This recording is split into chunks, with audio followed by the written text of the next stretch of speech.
हे प्रभु, आज मेरे मन में 3 प्रश्न उठ रहे हैं। यदि इन 3 प्रश्नों के उत्तर देकर आप मुझे संतुष्ट करेंगे तो मेरे मन को बहुत शांति मिलेगी।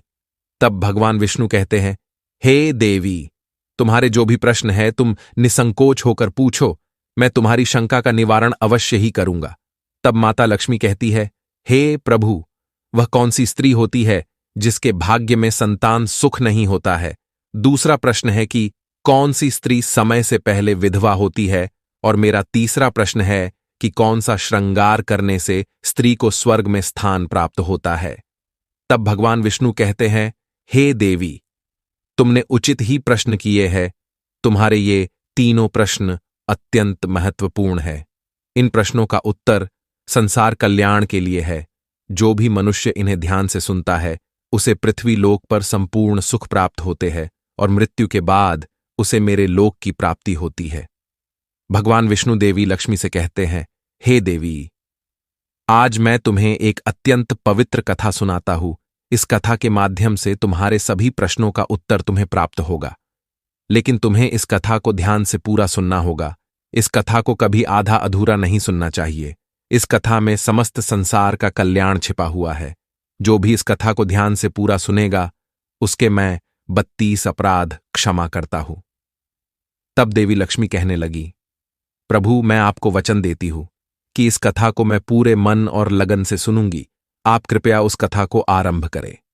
तो दोस्तों, आप सभी से एक विनती है कि आप भी इस कथा को पूरा जरूर सुने। इसे आधा अधूरा सुनना पाप माना जाता है। कथा शुरू करने से पहले कमेंट में जय मां लक्ष्मी और जय श्री हरि विष्णु अवश्य लिखे। साथ ही वीडियो को लाइक करना न भूले। तो चलिए आरंभ करते हैं। भगवान विष्णु कहते हैं, हे देवी, एक समय की बात है। मध्य देश में एक छोटा सा नगर था। उस नगर में एक सेठ रहता था। उस सेठ के 2 पुत्र थे और सेठ के दोनों बेटों का विवाह भी हो चुका था। सेठ के घर में किसी चीज की कोई कमी नहीं थी, किंतु सेठ की पत्नी का स्वभाव अत्यंत दुष्ट था। सेठ की पत्नी और सेठ के बड़े बेटे की पत्नी दोनों का ही स्वभाव दुष्ट था। सेठ की पत्नी अपनी बड़ी बहू का तो बहुत लाड प्यार करती थी, किंतु छोटे बेटे की पत्नी के साथ बुरा व्यवहार करती थी।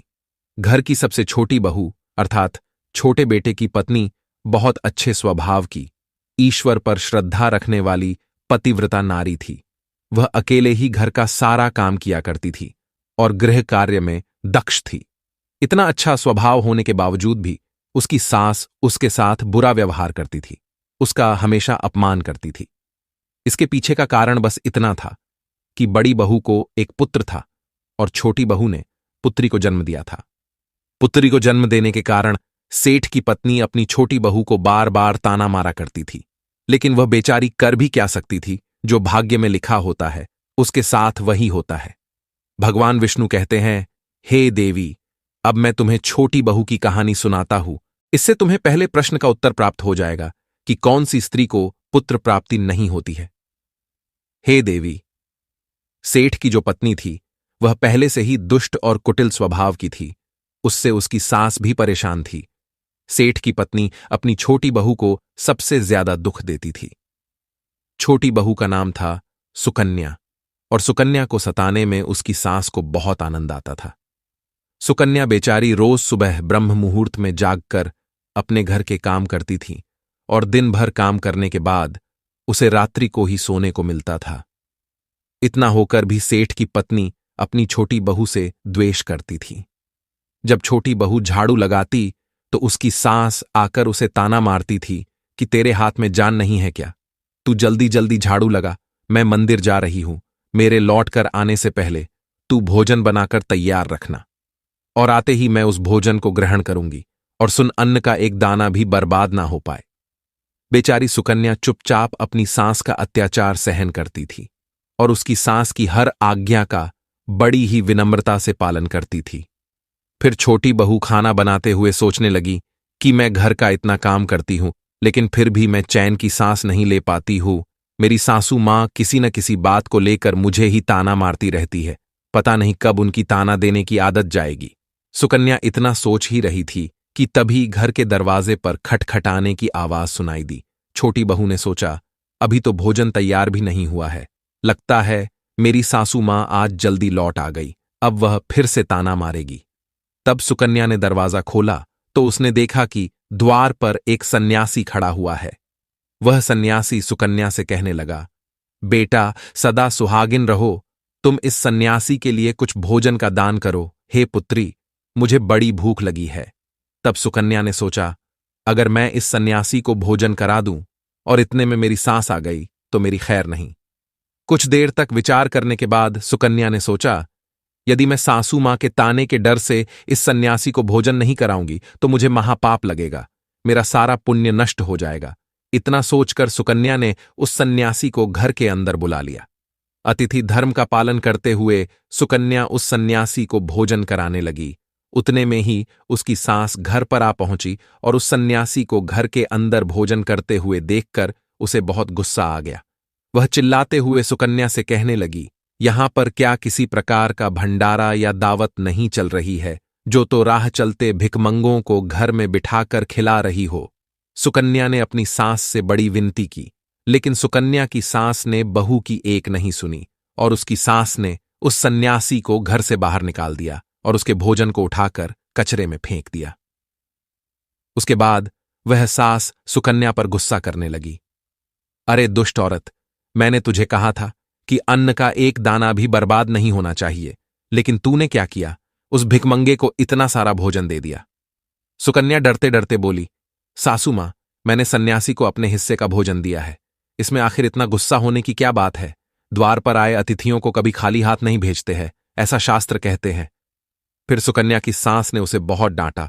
दोनों के बीच कई देर तक बहस हुई और सुकन्या की दुष्ट सास ने गुस्से में आकर सुकन्या को धक्के मारकर घर से बाहर निकाल दिया और घर का दरवाजा बंद कर दिया। सुकन्या देर तक घर के मुख्य द्वार के सामने खड़ी रही और बाहर से अपनी सास को आवाज देने लगी। सुकन्या की सास ने एक नहीं सुनी और उसे घर के अंदर आने नहीं दिया। फिर सुकन्या दुखी और उदास होकर अपने मायके के लिए निकल गई। मायके जाने के रास्ते में बहुत बड़ा जंगल पड़ता था।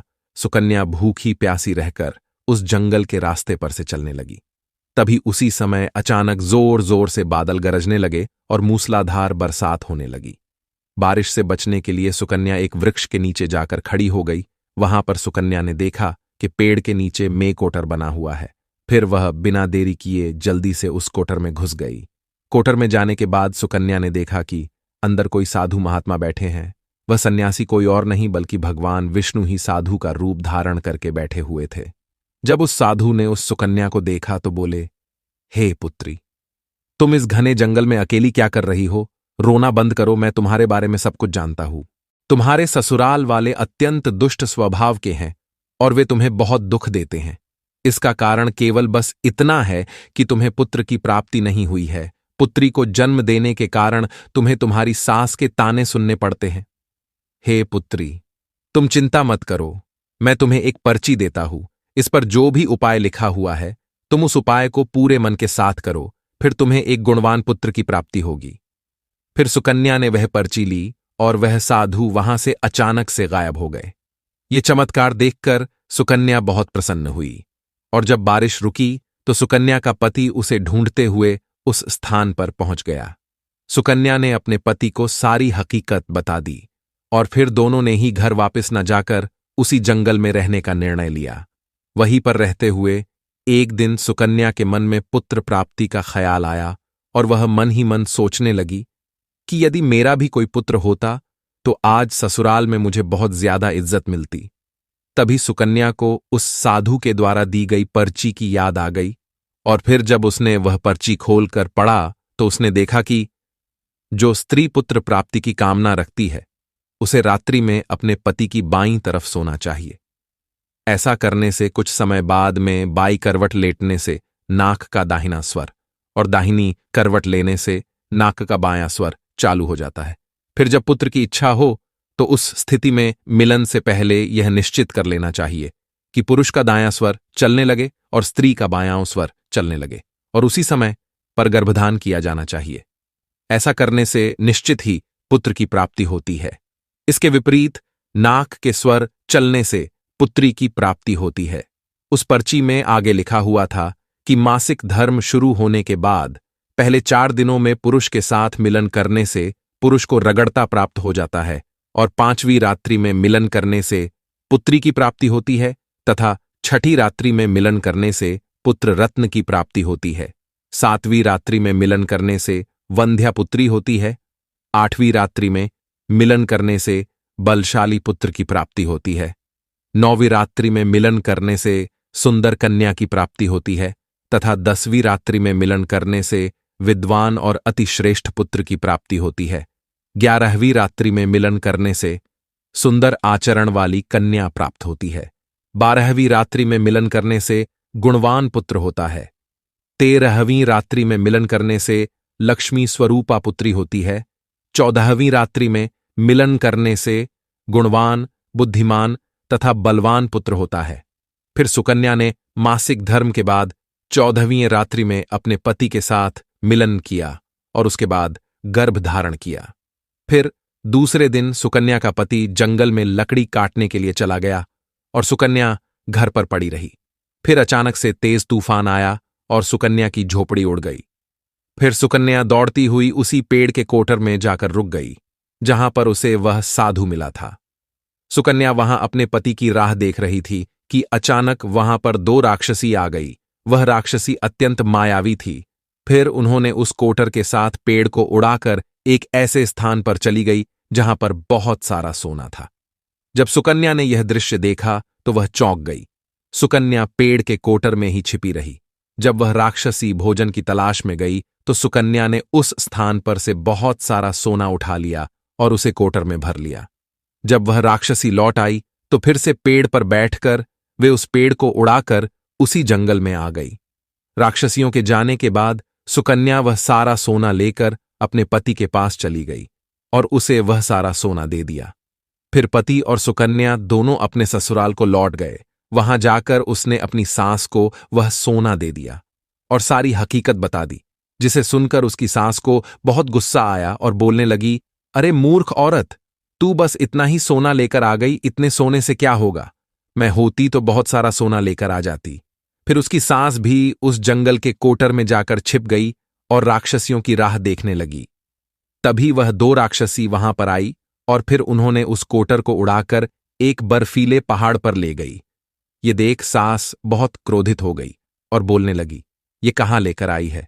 यहां तो बस बर्फ और मिट्टी है। तभी उन राक्षसियों ने उसकी आवाज सुनी और देखा तो एक बूढ़ी औरत पेड़ के कोटर में छिपकर बैठी है। फिर उन्होंने उस सांस को बाहर निकाला और उस बर्फीले पहाड़ पर फेंक दिया। जमीन पर गिरते ही उसकी मौत हो गई।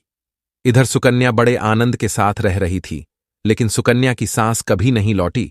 तो सुकन्या ने जाकर उस कोटर में देखा तो वहां पर उसकी सांस नहीं थी। उसे समझ में आ गया कि लालच के कारण उसके सांस की मृत्यु हो गई।